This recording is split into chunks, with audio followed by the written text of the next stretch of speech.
আজকে কথা বলবো আইপিএলের ৩ number match Chennai super king versus Mumbai ইন্ডিয়ান্সকে নিয়ে। এই দুইটি টিমের খেলা যখন হয় তখন হচ্ছে ভারতে একটা অন্য লেভেলের ক্রেজ থাকে। এই দুইটা টিমের ম্যাচকে বলা হয় এল ক্লাসিকো, যেহেতু দুইটা টিমই হচ্ছে আইপিএলে ৫ বার করে ট্রফি নিয়েছে।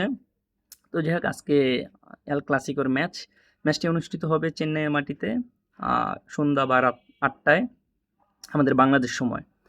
তো চলুন দেখি দুই টিমের সম্ভাব্য ১১ বা ১২ জন কারা কারা হতে পারে, কারা ভালো ব্যাটিং করবে, কারা ভালো বোলিং করবে এবং কি কোন টিম জিতবে।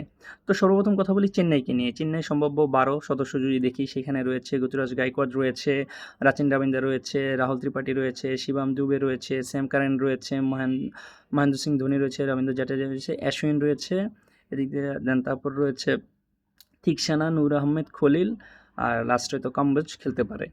তো যাই হোক, ব্যাটিং বোলিং অলরাউন্ডার দিয়ে সব দিক দিয়ে পারফেক্ট চেন্নাই সুপার কিংয়ে, এবং কি এইবারের আইপিএলে সব থেকে বেশি অলরাউন্ডারই রয়েছে এই চেন্নাই সুপার কিংয়ে।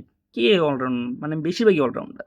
রাচিন রবীন্দ্র অলরাউন্ডার, অশ্বিনও allrounder, Jadeja allrounder, Sam Curran রয়েছে, শিবম ডুবে রয়েছে। অলরাউন্ডের কোনো কমতি নেই। সো অলরাউন্ডের দিক থেকে top notch Chennai super king. তো চেন্নাই সুপার কিংকে ভালো কে খেলবে? ভালো খেলবে রাচিন রবীন্দ্র, যেহেতু খুব ভালো ফর্মে রয়েছে। আমরা চ্যাম্পিয়ন ট্রফিতেও দেখেছি, এর আগেও দেখেছি, মোটামুটি খুব ভালো ফর্মে রয়েছে। তো আজকে যে আমার যেটুকু আইডিয়া বা আমার যেটুকু মনে হইতেছে, রাচিন রবীন্দ্র ভালো খেলবে। সঙ্গ দিব হচ্ছে রাহুল ত্রিপাঠী, শিবম দুবে, যে কোনো একজন, দুইজনও দিতে পারে ছোটো ছোটো ইনিংস। বলিংয়ে যদি দেখি পাথিরানা, নূর আহমেদ দুজনেই ভালো বল করবে। এখন আসি মুম্বাইয়ে আসলে কি, মুম্বাইও খুব স্ট্রং। এবারের মুম্বাইয়ের সাথেও আসলে মুম্বাই, চেন্নাই আর হচ্ছে হায়দ্রাবাদ, তিনটা টিমই খুব স্ট্রং। কিন্তু মুম্বাই আজকের ম্যাচটা একটু পিছিয়ে কেন? কারণ হচ্ছে হার্দিক পান্ডে এক ম্যাচের জন্য ব্যান, যার কারণে আজকের ম্যাচটা খেলতে পারবে না। জাসপ্রীত বুমরা, যেটা মেন বলার, সে অসুস্থ, যার কারণে আজকের ম্যাচ খেলতে পারবে না। তো যাই হোক, যার কারণে আজকে পাল্লা একটু ভারী। তো সম্ভাব্য যে ১২ জন খেলতে পারে, যদি দেখি, রোহিত শর্মার সাথে ওপেনিং করবে উইল জেক অথবা রায়ান, যে কোনো একজন। দেন তারপর নাম হচ্ছে তিলক বর্মা, সূর্যকুমার ইয়াদব, নামান ধীর, রবিন মিঞ্জ, মিচেল সেটনার, এই ৭ জন মোটামুটি ব্যাটসম্যান। দেন তারপরে যদি বোলিং দেখি, রাহুল চাহার রয়েছে, ট্রেন্ট বোল্ট রয়েছে। আর যে দুইজন, এই দুইজন আসলে কারা খেলবে এটা এখন আমি শিওর না। কারণ শর্মা খেলতে পারে, অথবা আর্জুন টেন্ডুলকারও নিতে পারে।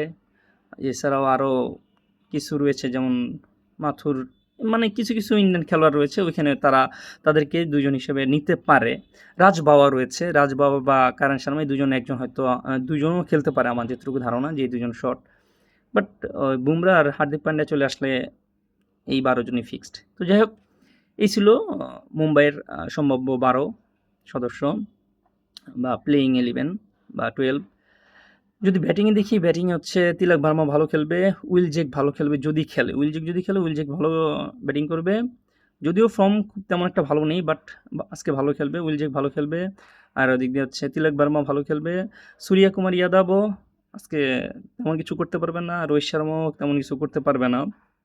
বোলিংয়ে যদি দেখি, সেটনার রয়েছে, সেটনার মোটামুটি একটু ভালো বল করবে, বাট ট্রেন্ট বোল্ট আর হচ্ছে দীপক চাল, এই দুইজনের স্পেল খুবই অসাধারণ হবে প্রথম দিক দিয়ে, এবং কি দুইজনে মিনিমাম 3টে উইকেট নিতে পারে। তো যাই হোক, এই ছিল আমার খেলোয়াড়দের প্রতি প্রেডিকশন। যদি বলি ম্যাচ কে জিতবে, ম্যাচ অবশ্য আমার কথা শুনে বুঝেই গিয়েছেন, আজকের ম্যাচ চেন্নাই জিতবে। তো আজকের ম্যাচ চেন্নাই জিতবে, মুম্বাই হারবে, আর যেই প্রেডিকশন দিলাম, তো এগুলোই। দেখা হবে পরবর্তী কোনো ভিডিওতে। ততক্ষণ সকলে ভালো থাকবেন, সুস্থ থাকবেন।